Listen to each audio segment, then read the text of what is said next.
Hello friends, welcome to my channel daily current affairs. ఈరోజు మనం 5th April 2025 యొక్క current affairs చూద్దాం. First మనకి రాగి పలకలు అనమాట. So rare copper plates. So ఎవరికి సంబంధించినవి అంటే మనకి దేవరాయ 1. సో దేవరాయ 1కి సంబంధించిన రేర్ కాపర్ ప్లేట్స్ అనేవి బెంగళూరులో కనుగొన్నారు మన ఆర్కియలాజికల్ సర్వే ఆఫ్ ఇండియా వాళ్ళు. సో దేవరాయ 1 మనకి విజయనగర డైనాసిటీ ఉంటుంది కదా. సో సంగమ వంశస్థుడు దేవరాయ 1. సో అతనికి సంబంధించిన రాగి పలకలు మనకి బెంగళూరులో లభ్యమయ్యాయి. So archaeological survey of India వాళ్ళు దీన్ని కనుగొన్నారు. నెక్స్ట్ మనకి మోడీ థైలాండ్కి వెళ్ళారు కదా. సో మనకి థైలాండ్ బ్యాంకాక్కి 6th బిమ్స్టిక్ సమ్మిట్కి వెళ్ళారు కదా. సో మనకి అక్కడ పిఎం, సో థైలాండ్ పిఎం అయిన పెంటోగారన్ షెన్వాత్రా గారు సో త్రిపీఠకాలను గిఫ్ట్గా ఇచ్చారు. సో బుద్ధ యొక్క త్రిపీఠకాలు ఉంటాయి కదా. సో మనకి బుద్ధుని యొక్క త్రిపీఠకాలు ఉంటాయి కదా. సో పాలీ లాంగ్వేజ్లో ఆ త్రిపీఠకాలని గిఫ్ట్గా ఇచ్చారు మోడీకి. సో దాంతోపాటు మోడీ అక్కడ ఒక టెంపుల్ అనమాట. సో టెంపుల్ ఏంటి అంటే మంగకలారం రాజవర మహియం టెంపుల్ అనమాట. సో బ్యాంకాక్లో ఉంటుంది. దీన్ని కూడా విజిట్ అయ్యారు. దాంతోపాటు రామ్కిన్ సెరమనీ అనమాట. సో ఇది థైలాండ్ యొక్క నేషనల్ సెరమనీ అనమాట. రామ్కిన్ని కూడా మోడీ గారు అటెండ్ అయ్యారు. దాంతోపాటు ఇండియా థైలాండ్ మధ్య జాయింట్ డిక్లరేషన్ అనేది స్ట్రాటజిక్ పార్ట్నర్షిప్ పైన ఈ ఒప్పందం కుదిరింది. So India Thailand joint declaration towards establishing strategic partnership. So ఈ ఒప్పందం కుదిరింది. దాంతోపాటు థైలాండ్ నుంచే మనకి శ్రీలంక విజిట్కి వెళ్ళారనమాట. సో థైలాండ్లో బిమ్స్టిక్ సమిట్ అయిపోగానే పిఎం మోడీ గారు శ్రీలంకకి 3 day విజిట్కి వెళ్ళారు. సో శ్రీలంక ప్రెసిడెంట్ ఎవరు, అనురాగ దిశనాయక గారు శ్రీలంక యొక్క అత్యున్నత పురస్కారంని మోడీ గారికి ఇచ్చారన్నమాట. సో శ్రీలంక మిత్ర Vibhushan conferred with PM Modi. So PM Modi conferred with Sri Lanka మిత్ర విభూషణ్ ఎవరిచ్చారు అంటే శ్రీలంక ప్రెసిడెంట్ అనురాగ దిశనాయక గారు. నెక్స్ట్ మనకి స్టాండప్ ఇండియా 2016. స్టాండప్ ఇండియా 2016 అనేది 9 years కంప్లీషన్తో వార్తల్లో ఉంది. సో దీని యొక్క మెయిన్ ఎయిమ్ ఏంటి అంటే to empower SC, ST and women entrepreneurs.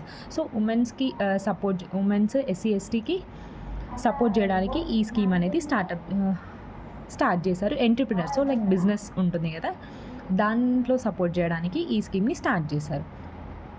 Next మనకి 5th ఏప్రిల్ రోజు మనకి నేషనల్ మ్యారిటైమ్ డేని జరుపుకుంటాం. 1964 నుంచి ఈ డేని జరుపుకుంటున్నాం. So national maritime day 5th April. Next మనకి ఒక ప్రాజెక్ట్ లేదా ఇనిషియేటివ్ అనమాట. So tiger outside tiger reserves, ఇది కొట్టేయలేదంటే ఇది ఉంది, tiger outside tiger reserves. So project are initiative. So మనకి ఎవరు తీసుకొచ్చారు అంటే ministry of environment, forest and climate change వాళ్ళు ఈ ఇనిషియేటివ్ని తీసుకొచ్చారు. సో దీని యొక్క మెయిన్ ఎయిమ్ ఏంటి అంటే to protection of 30% tigers that live outside tiger reserves. So tiger రిజర్వ్స్లో కాకుండా బయట ఏవైతే టైగర్స్ ఉంటాయో సో వాటిని ప్రొటెక్ట్ చేయడం దీని యొక్క మెయిన్ ఉద్దేశం అనమాట. సో ఈ ఇనిషియేటివ్కి ఎన్ని కోట్లతో స్టార్ట్ చేశారు అంటే 176.45 crores అనమాట. ఈ ప్రాజెక్ట్ ఎప్పటి వరకు ఉంటుంది అంటే till 26-27. So next financial year వరకు ఇది కంటిన్యూ అవుతుంది. సో ఈ ప్రాజెక్ట్కి మనకి ఫండ్స్ కావాలి కదా. ఎవరిస్తారు ఫండ్స్ అంటే CAMPA. So compensatory afforestation fund management and planning authority అనమాట. ఇది ఈ ప్రాజెక్ట్కి ఫండ్ అనేది ప్రొవైడ్ చేస్తుంది.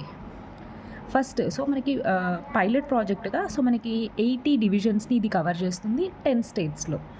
పైలట్ ప్రాజెక్ట్గా 80 divisions in 10 states ఈ tiger outside tiger reserves project అనేది స్టార్ట్ అవ్వబోతుంది.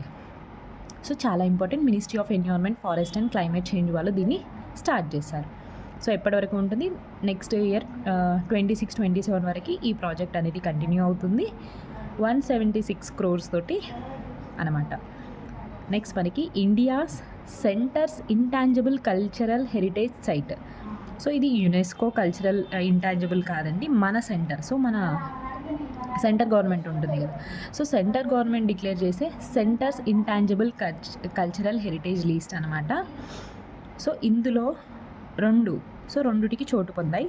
సో ఫస్ట్ ఒడిశా నుంచి 2 అనమాట. ఒడిశా నుంచి ఫస్ట్ మనకి పూరి జగన్నాథుడి రథయాత్ర, నెక్స్ట్ మనకి బలియాత్ర. సో ఈ రెండుటికి సెంటర్స్ ఇంటాంజిబుల్ కల్చరల్ హెరిటేజ్ లిస్ట్లో చోటు పొందాయి. సో వీటి గురించి కొంచెం తెలుసుకుందాం. సో ఫస్ట్ మనకి బలి యాత్ర. సో బలి యాత్ర అనేది ఏంటి అంటే countries largest open air fares అనమాట. సో ఇదొక ఓపెన్ ఫేర్ అనమాట. సో ఒక 1 వీక్ లాంగ్ జరుగుతుంది కార్తీక పౌర్ణమి రోజు. సో కార్తీక పౌర్ణమి రోజు బలి యాత్ర అనేది 1 వీక్ లాంగ్ జరుగుతుంది. So largest open air fair అనమాట.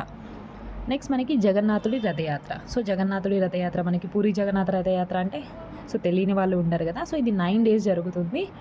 సో ఇందులో మనకి ఎవరెవరు ఉంటారు, సో మూడు రథయాత్రలు ఉంటాయి కదా. So lord Jagannath, Balabhadra, Subhadra Devi. So 3 ఆషాఢ మాసంలో ఈ రథయాత్ర అనేది స్టార్ట్ అవుతుంది.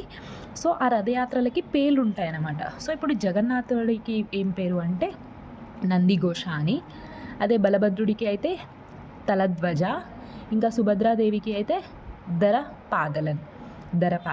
సో జగన్నాథుడి రథయాత్ర, ఇంకొకటి బలి యాత్ర. So centres intangible cultural heritage లిస్ట్లో చోటు పొందాయి.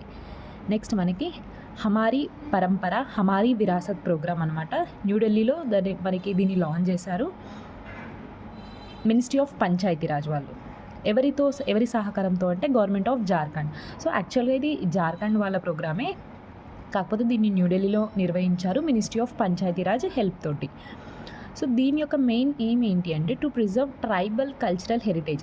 సో ట్రైబల్స్ ఉంటారు కదా, సో మనకి ట్రైబ్స్ యొక్క సాంగ్స్ కానీ వాళ్ళ కల్చర్ని ప్రొటెక్ట్ చేయడం దీని యొక్క మెయిన్ ఎయిమ్ అనమాట. హమారీ పరంపర హమారీ విరాసత్ ప్రోగ్రామ్ ఎవరెవరు మినిస్ట్రీ ఆఫ్ పంచాయతీరాజ్ ఇంకా గవర్నమెంట్ ఆఫ్ జార్ఖండ్ కలిసి న్యూఢిల్లీలో దీన్ని నిర్వహించాయి. నెక్స్ట్ మనకి Chhattisgarh first super critical thermal power project అనమాట. సో కోర్బా డిస్టిక్లో దీన్ని ఎస్టాబ్లిష్ చేయబోతున్నారు. సో దీనికి ఫౌండేషన్ స్టోన్ మన మోడీ గారు March 30 రోజు వేశారనమాట. సో ఛత్తీస్గఢ్ యొక్క first super critical thermal power project Korba డిస్టిక్లో దీన్ని ఎస్టాబ్లిష్ చేయబోతున్నారు. ఫౌండేషన్ స్టోన్ అనేది వేశారు. నెక్స్ట్ మనకి వైన్ స్నేక్ అనేది రీడిస్కవర్డ్ అనమాట. సో మళ్ళీ కనుగొన్నారు, ఆల్రెడీ దీన్ని కనుగొన్నారు ఎప్పుడో ఇయర్స్ బ్యాక్, మళ్ళీ ఇప్పుడు అది కనిపించింది. So vine snake rediscovered in Dudhwa Tiger Reserve ఎక్కడ మనకి ఉత్తరప్రదేశ్లో ఉంటుంది. సో వైన్ స్నేక్ యొక్క సైంటిఫిక్ నేమ్ వచ్చేసి అచతుల్లా లాంగరిస్ట్రిస్ అనేది వైన్ స్నేక్ యొక్క సైంటిఫిక్ నేమ్. దీన్ని మనకి దుధ్వా టైగర్ రిజర్వ్ యూపీలో కనుగొన్నారు. సో దుధ్వా టైగర్ రిజర్వ్ అనేది ఇండియా నేపాల్ బార్డర్ సమీపంలో ఇది ఉంటుంది. నెక్స్ట్ మనకి national youth award. So national youth award అనేది ఎవరికి వచ్చింది అంటే Aakarsh Sharaf got national youth award. Aakarsh charades మనకి బెంగళూరుకి చెందిన వ్యక్తి. So is the founder of Yuvas park. అసలు ఎందుకు ఇచ్చారు నేషనల్ యూత్ అవార్డ్ అనేది, ఎందుకు ఇచ్చారు ఆకర్ష్ షరఫ్కి అంటే so commitment to improving quality of education at anganwadi centres. So ఇప్పుడు మనం ఊళ్ళలో అంగన్వాడీ సెంటర్స్ చూస్తాం కదా. సో అక్కడ క్వాలిటీ ఆఫ్ ఎడ్యుకేషన్ని ఇంప్రూవ్ చేసినందుకు గాను నేషనల్ యూత్ అవార్డ్ అనేది ఆకర్ష్ గారికి వచ్చింది. సో ఇతనితో పాటు టోటల్ 22 అవార్డ్స్ ఇచ్చారు అనమాట. సో బిలో 30 ఏజ్ వాళ్ళకి ఈ నేషనల్ యూత్ అవార్డ్స్ అనేవి ఇస్తారు. నెక్స్ట్ మనకి 9K33 OSA-AK మిసైల్ సిస్టమ్ అనమాట. ఇండియన్ ఆర్మీ యొక్క బలాన్ని చూపించడానికి, సో దాంతోపాటు ఎట్లా ఆపరేషనల్ అవుతుంది అని చూపించడానికి ఇది ఒక missile system. 9K33 OSA-AK missile system అనమాట. సో దీన్ని ఎక్కడ టెస్ట్ చేశారు అంటే గోపాల్పూర్ సీవర్డ్స్ ఫైరింగ్ రేంజ్ అనమాట, Odisha. Gopalpur seawards firing range Odisha. So ఈ 9K33ని ఎవరు డెవలప్ చేశారు అంటే రష్యా. సో రష్యా దీన్ని డెవలప్ చేసింది. సో ఇది ఏంటి అంటే surface to air missile. Next మనకి Russia launches nuclear submarine Perm with Zircon hypersonic missile అనమాట. సో రష్యా ఒక న్యూక్లియర్ సబ్మెరైన్ని లాంచ్ చేసింది, దాని పేరు పెర్మ్. దాంట్లో ఏ మిసైల్ని యూజ్ చేసింది అంటే జిర్కాన్ అనేది ఏంటి అంటే ఒక హైపర్సోనిక్ మిసైల్ అనమాట. నెక్స్ట్ మనకి Hungary government withdrawn from ICC. So international criminal court ఉంటుంది కదా. సో ఇంటర్నేషనల్ క్రిమినల్ కోర్ట్ ఏంటి అంటే సో వ్యక్తుల్ని ఇది విచారిస్తుంది. అదే ఇంటర్నేషనల్ కోర్ట్ ఆఫ్ జస్టిస్ రెండు దేశాల మధ్య ఏవైనా వివాదాలు వస్తే దేశాలను విచారించేది ఇంటర్నేషనల్ కోర్ట్ ఆఫ్ జస్టిస్. అదే ఇంటర్నేషనల్ క్రిమినల్ కోర్ట్ అనేది వ్యక్తులని విచారిస్తుంది. దీంట్లో నుంచి హంగేరీ గవర్నమెంట్ అనేది విత్డ్రాల్ చేసింది. సో హంగేరీ అనేది ఏంటి అంటే international criminal court founding member అనమాట.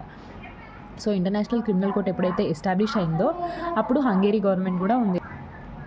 So Hungary government withdrawal from ICC, international criminal court. So ఎందుకు అసలు విత్డ్రా అయింది అంటే during Benjamin Netanyahu visit. So మనకి మనకి ఇజ్రాయెల్ పిఎంకి అరెస్ట్ వారెంట్ ఇష్యూ చేసింది ఐసీసీ. సో ఈయనకి మద్దతుగా హంగేరీ గవర్నమెంట్ ఐసీసీ నుంచి విత్డ్రాల్ అయింది. సో ఇజ్రాయెల్ పిఎం బెంజమిన్ నెతన్యాహుకి మద్దతుగా హంగేరీ గవర్నమెంట్ ఐసీసీ నుంచి విత్డ్రాల్ అయింది. సో ఐసీసీ గురించి కొంచెం స్టాటిక్స్. సో ఐసీసీ అనేది 1988లో ఎస్టాబ్లిష్ అయింది. రోమ్ స్టాచ్యూ ద్వారా 1988లో ఎస్టాబ్లిష్ అయింది. Headquarter Netherlands Hague. So headquarter Netherlands Hague కేంద్రంగా పనిచేస్తుంది. కానీ 1988లో ఎస్టాబ్లిష్ అయింది. కాకపోతే దీని యొక్క పూర్తి స్థాయి ఆపరేషన్స్ అనేవి 2002లో స్టార్ట్ అయ్యాయి. సో ఇందులో ఐసీసీలో 125 కంట్రీస్ ఉంటాయి. రీసెంట్గా 2025లో యుక్రెయిన్ జాయిన్ అయింది. సో 125 కంట్రీస్ కదా. సో ఇందులో మనకి చాలా ఇంపార్టెంట్ దేశాలైన ఇవి ఉండవు. So like USA, China, Russia, India ఐసీసీలో మెంబర్స్ కావు. 125 కంట్రీస్ ఉంటాయి. రీసెంట్గా యుక్రెయిన్ జాయిన్ అయింది. ఇండియా మెంబర్ కంట్రీ కాదు. ఇండియాతో పాటు రష్యా, చైనా ఇవి కూడా మెంబర్స్ కాదు, యూఎస్ఏ కూడా. నెక్స్ట్ మనకి హెన్లీ పాస్పోర్ట్ ఇండెక్స్ మనం చూస్తాం కదా. సో దానిలానే Nomads Capitalist passport index 2025. Nomads Capitalist passport index 2025 ఇది 199 కంట్రీస్ని బేస్ చేసుకొని ఈ పాస్పోర్ట్ ఇండెక్స్ అనేది రిలీజ్ చేసింది. 5 ఫ్యాక్టర్స్ని బేస్ చేసుకొని రిలీజ్ చేసింది. సో టాప్ కంట్రీస్ చూడాలి కదా. Top Ireland, second Switzerland, third Greece. Top Ireland, second ప్లేస్లో స్విట్జర్లాండ్ ఇంకా గ్రీస్ ఉన్నాయి. అదే లాస్ట్ ప్లేస్లో అయితే ఆఫ్ఘనిస్తాన్ ఉంది. సో ఇండియా ర్యాంకు చూడాలి కదా. India rank 148 out of 199 countries. So India 148th ర్యాంక్ని కామరోస్తో షేర్ చేసుకుంటుంది. అంటే కామరోస్కి ఇండియాకి సేమ్ ర్యాంక్ అనమాట. So 148 India and Comoros. Next మనకి యునెక్టాడ్ ఒక రిపోర్ట్ని రిలీజ్ చేసింది. 2025 టెక్నాలజీ అండ్ ఇన్నోవేషన్ రిపోర్ట్లో భాగంగా readiness for frontier technology index అనమాట. సో యునెక్టాడ్ ఈ రిపోర్ట్లో భాగంగా దీన్ని రిలీజ్ చేసింది, ఒక ఇండెక్స్ని రిలీజ్ చేసింది. So readiness for frontier technologies index ఇది కూడా 5 ఫ్యాక్టర్స్ని బేస్ చేసుకొని రిలీజ్ చేసింది. ఇందులో 170 కంట్రీస్ని పరిగణలోకి తీసుకుంది. ఇండియా ర్యాంక్ కనుక చూసుకున్నట్టయితే 36. అదే ఏఐ, సో ఆర్టిఫిషియల్ ఇంటెలిజెన్స్లో ఇండియా ర్యాంక్ కనుక చూసుకున్నట్టయితే 10th place. So $1.4 billion India artificial పైన ఉంచుతుంది అనమాట. సో ఇండియా ర్యాంక్ ఎంత? 10th. అదే ఓవరాల్గా ఇండియా ర్యాంక్ 36th. దాంతోపాటు ఏం చెప్తుంది అంటే AI is expected to reach 4.8 trillion by 2033. So value పరంగా ఏఐ అనేది 4.8 ట్రిలియన్ 2033 కల్లా రీచ్ అవుతుంది అని చెప్పేసి ఈ రిపోర్ట్ చెప్తుంది అనమాట. సో ఈ index, so readiness for frontier technology index AI అనేది ఇంత చేరుతుంది 2033 కల్లా అని చెప్పి ఒక ఎక్స్పెక్టేషన్ అనమాట. నెక్స్ట్ మనకి హితేష్. సో హితేష్ అనే ప్లేయర్, హర్యానాకి చెందిన player, becomes first Indian boxer to reach boxing world cup 2025 finals. So boxing world cup 2025 జరుగుతుంది కదా. సో దాంట్లో ఫైనల్కి రీచ్ అయిన ఫస్ట్ ఇండియన్ బాక్సర్ ఎవరైనా ఉన్నారు అంటే హితేష్, హర్యానాకి చెందిన ప్లేయర్ అనమాట. సో కమిండు మెండిస్ శ్రీలంకన్ ఆల్రౌండర్ అనమాట. సో మనకి ఇప్పుడు ఐపీఎల్ జరుగుతుంది కదా. So Kamindu Mendis Sri Lankan all rounder makes history in IPL by bowling with both arms. So 2 చేతులతో బౌలింగ్ చేసి రికార్డ్ని సృష్టించారు కమిండు మెండిస్, శ్రీలంకన్ ఆల్రౌండర్. నెక్స్ట్ మనకి Rajasthan tops in solar plant installed in railway stations. So railway స్టేషన్స్లో మనకి సోలార్ పలకలు ఇన్స్టాల్ చేసిన దాంట్లో రాజస్థాన్ టాప్లో ఉంది. Second Maharashtra, third West Bengal. So మనకి ఒక వాల్కనో వార్తల్లో ఉంది. మౌంట్ మెరాపీ అనే వాల్కనో ఇండోనేషియాలోని యాక్టివ్ వాల్కనో అనమాట. మౌంట్ మెరాపీ ఇండోనేషియాలో ఉన్న యాక్టివ్ వాల్కనో. నెక్స్ట్ మనకి జీరో అవర్. సో మనకి క్వశ్చన్ అవర్ జీరో అవర్ అని ఉంటుంది కదా. సో పార్లమెంట్లో క్వశ్చన్ అవర్. సో అందులో స్టార్ మార్క్, అన్‌స్టార్ మార్క్ ఎట్లయితే ఉంటాయో 0 అవర్. 0 అవర్ ఉంటుంది కదా. సో ఇందులో మనకి ఇందులో ఒక రికార్డ్ అనమాట. సో ఒకే రోజులో 202 ఎంపీస్ వివిధ సమస్యలపైన మాట్లాడారనమాట. So 202 MP spoke in a day on 3rd April రోజు ఈ రికార్డ్ని నమోదు చేసింది. సో దాంతోపాటు 0 అవర్ అనేది 5 అవర్స్ పైన ఎక్స్టెండ్ అయ్యారు. సో 202 మెంబర్స్ మాట్లాడారంటే సో ఎక్స్టెన్షన్ కావాలి టైం. సో 5 అవర్స్ ఎక్స్టెండ్ చేశారు 0 అవర్ని. సో ఫస్ట్ టైం ఇట్లా పార్లమెంట్ హిస్టరీలోనే మొదటిసారి అనమాట 202 ఎంపీస్ ఒకే రోజు మాట్లాడడం 0 అవర్లో. దాంతో 5 అవర్స్ అనేది ఎక్స్టెండ్ అయింది. సో 0 అవర్ ఎప్పుడు స్టార్ట్ అయింది మనకి అంటే 1962 నుంచి 0 అవర్ అనేది స్టార్ట్ అయింది. నెక్స్ట్ మనకి బయోలిమినిసెంట్ అనేది ఏంటి అంటే మనకి వాటర్ అనేది బ్లూ కలర్లో కనిపిస్తాయి. సో ఇది కొచ్చి కేరళ బ్యాక్ వాటర్స్లో ఇది కనిపించింది. బయోలిమినిసెంట్ అనేది వాటర్ అనేది బ్లూ కలర్లో కనిపిస్తాయి. సో దీని ద్వారా ఏంటి అంటే సో బయోలిమినిసెంట్ ఎందుకు వస్తుంది అంటే సో కొత్త జీవులు ఎప్పుడైనా వచ్చినప్పుడు సో అవి ఏం చేస్తాయి, అక్కడున్న ఫుడ్ అనేది తినేస్తాయి. సో దాంతో అక్కడే ఉన్న సో ఆల్రెడీ అక్కడే ఉంటున్న జీవులు లైక్ ఫిషెస్ ఏవైనా ఉంటాయి. సో వాటి ఆహారానికి ఇబ్బంది అవుతుంది. So it rises ecological concerns అనమాట. సో ఈ బయోలిమినిసెంట్ వల్ల సో కళ్ళకి బాగుంటుంది, కాకపోతే అక్కడ ఉన్న జీవరాశికి ఇది ఇబ్బంది అవుతుంది అని చెప్పేసి కన్సర్న్స్ రైజ్ చేస్తున్నారు. కొచ్చి బ్యాక్ వాటర్, సో కొచ్చి కేరళలో ఇది కనిపించింది అనమాట. నెక్స్ట్ మనకి వరల్డ్స్ స్మాలెస్ట్ పేస్ మేకర్ అనమాట. దీన్ని ఎవరు డెవలప్ చేశారు అంటే నార్త్ వెస్టర్న్ యూనివర్సిటీ యూఎస్ఏకి. So world smallest pacemaker, so మనకి హార్ట్కి సంబంధించింది అనమాట. So world smallest pacemaker ఎవరు డెవలప్ చేశారు అంటే నార్త్ వెస్టర్న్ యూనివర్సిటీ యూఎస్ఏకి చెందిన శాస్త్రవేత్తలు. AP launches Navodayam 2.0. So Andhra Pradesh government Navodayam 2.0ని లాంచ్ చేసింది. సో మనకి సారారహిత రాష్ట్రంగా తీర్చిదిద్దాలనే ఒక లక్ష్యంతో అనమాట. So to crack down on liquor and ganjai లేదా సారా. So Navodayam 2.0, so AP government. So ఇది ఫ్రెండ్స్ 5th ఏప్రిల్ 2025 యొక్క current affairs. Thank you so much.